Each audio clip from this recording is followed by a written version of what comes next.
¿Quiénes son los iberos? ¿Qué rasgos les definen? ¿Cómo podemos distinguir a los iberos de otras culturas de la península? La historiografía actual entiende por el concepto iberos una civilización que se desarrolló en el Levante peninsular entre el valle medio del río Guadalquivir y los Pirineos, y desde la costa mediterránea hasta Sierra Morena, los sistemas béticos, el sistema ibérico y el interior del Valle del Ebro hasta la provincia de Huesca. Todo este área estuvo ocupada por pueblos diferentes, que aunque hoy en día reconocemos como una cultura común, ellos nunca fueron conscientes de esa unidad y de hecho mantuvieron frecuentes conflictos entre sí. Podemos distinguir tres áreas principales dentro de la cultura ibérica. El área meridional abarcaría un espacio entre el valle medio del Guadalquivir y la región de Murcia, y se extendería hacia el norte hasta las llanuras de la actual Castilla-La Mancha. En este territorio habitaban pueblos como los oretanos en el interior o los bastetanos en la zona de la costa. El área levantina cubría la zona valenciana y Murcia. En ella podríamos encontrar pueblos como los edetanos o los contestanos.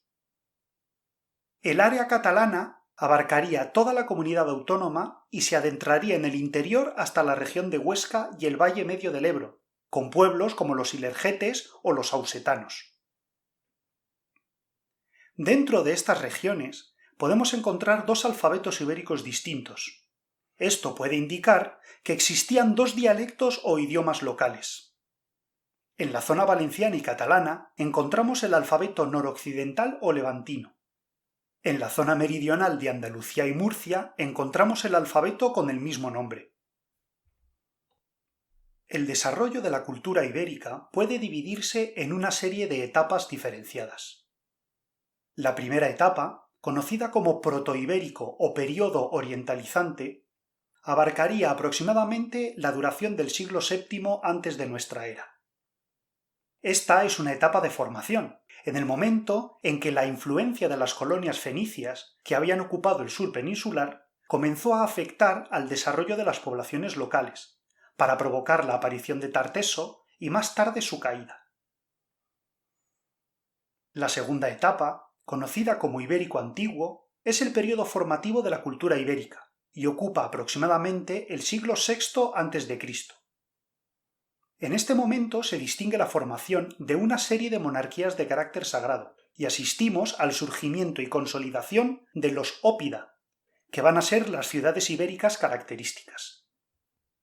La tercera etapa es conocida como Ibérico Pleno o Ibérico Clásico y abarca los siglos V a III antes de nuestra era. En esta época, la cultura ibérica comenzó un intenso contacto con las culturas del resto del Mediterráneo. Los iberos actuaron como mercenarios en las guerras mediterráneas y también comenzaron a colaborar en el activo comercio que se desarrollaba de una orilla a otra del mar. Es en este momento cuando se consolidan las regiones de cultura ibérica que ya hemos descrito. Esto ocurre cuando la élite social, formada por aristocracias guerreras, comienza a consolidar su poder y busca controlar de manera efectiva el territorio. La última etapa es conocida como Ibérico Final o Ibérico Tardío y abarca los siglos II y I a.C. Coincide con las guerras púnicas y con la llegada de Roma a la península ibérica. La consolidación del poder de las aristocracias guerreras comenzó un proceso que podríamos llamar de protoestatalización, pero todo este desarrollo se verá truncado por la intervención primero de los cartagineses y luego de los romanos, que acabaría con el dominio efectivo de todo el territorio por parte de Roma. Con la conquista romana y la paulatina romanización asistiríamos poco a poco al desvanecimiento de la cultura ibérica, absorbida por la cultura romana. Los iberos vivieron en poblados fortificados localizados en altura, denominados oppidum, en plural óppida. A lo largo del desarrollo de la cultura ibérica, vamos a ver cómo estos oppidum se van a transformar lentamente en verdaderas ciudades, con sistemas de calles, con monumentos públicos como santuarios y donde también encontraremos la residencia de la aristocracia guerrera. Un oppidum controlaba todo un territorio circundante. Relacionado con él, podríamos encontrar aldeas más pequeñas y otros oppida menores que le debían dependencia. La economía ibérica fue eminentemente agrícola.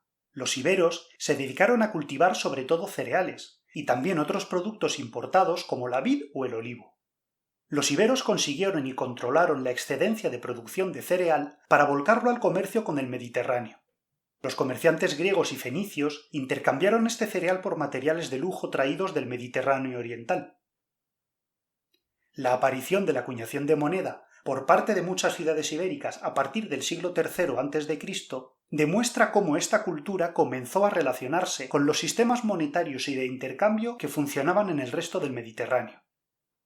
Fue muy importante para este desarrollo comercial y económico la explotación minera, llevada a cabo por los propios pueblos ibéricos, pero estimulada por el interés de los pueblos colonizadores.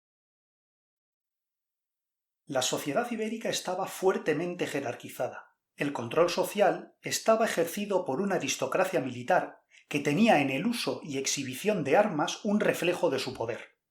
La autoridad en los ópida podría estar relacionada con estos señores o con consejos formados por las principales familias de esta aristocracia militar. En caso de guerra, sobre todo cuando tuvo lugar una amenaza exterior, es común ver cómo diferentes pueblos iberos fueron capaces de recurrir a una alianza militar, otorgando el poder a un solo individuo o jefe guerrero. La clase guerrera se encontraba unida entre sí a través de lazos de dependencia, que los autores clásicos llaman clientela y devotio. Los artesanos y los comerciantes debieron formar parte de la población mayoritaria de los ópida. La labor de estos grupos sociales sería fundamental para fomentar el comercio, tanto con el Mediterráneo como dentro de las regiones de la península ibérica. La mayoría de la población debió de estar formada por agricultores y campesinos.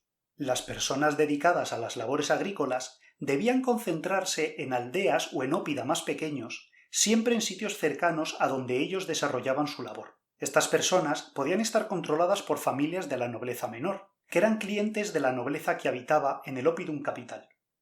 Es posible que la base de la sociedad ibérica estuviera formada por esclavos, pero las fuentes clásicas no nos dan pistas concretas al respecto.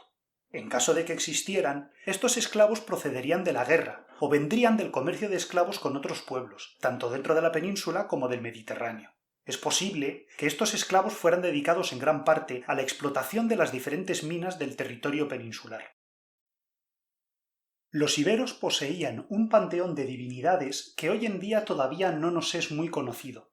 Sin embargo, sabemos que dentro del panteón de estas divinidades tenía que existir una figura de diosa o de diosas relacionadas con la naturaleza, la salud y la vida, que tuvieron mucha importancia dentro de la religión ibérica.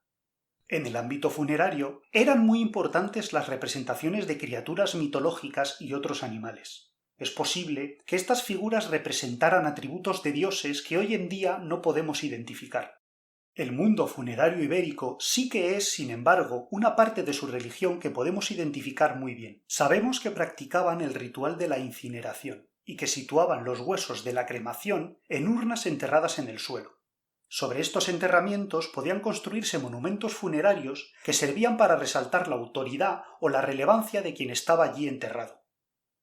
Dentro de los rituales del culto ibérico destacan también la existencia de cuevas situadas en zonas más o menos accesibles, siempre en los límites entre territorios o en zonas agrestes. En estas cuevas se llevaban a cabo rituales en los que participaba toda la comunidad. Sabemos, además, que algunos de estos lugares sirvieron para celebrar cultos gentilicios que reunían a toda una población, lo que por tanto indicaba que debían ser de una gran relevancia para el mundo de las creencias iberas. Muchas gracias por haber llegado hasta aquí. Si te ha gustado el vídeo, suscríbete al canal y dale a me gusta. Adiós. Que los dioses os sean propicios y hasta la próxima.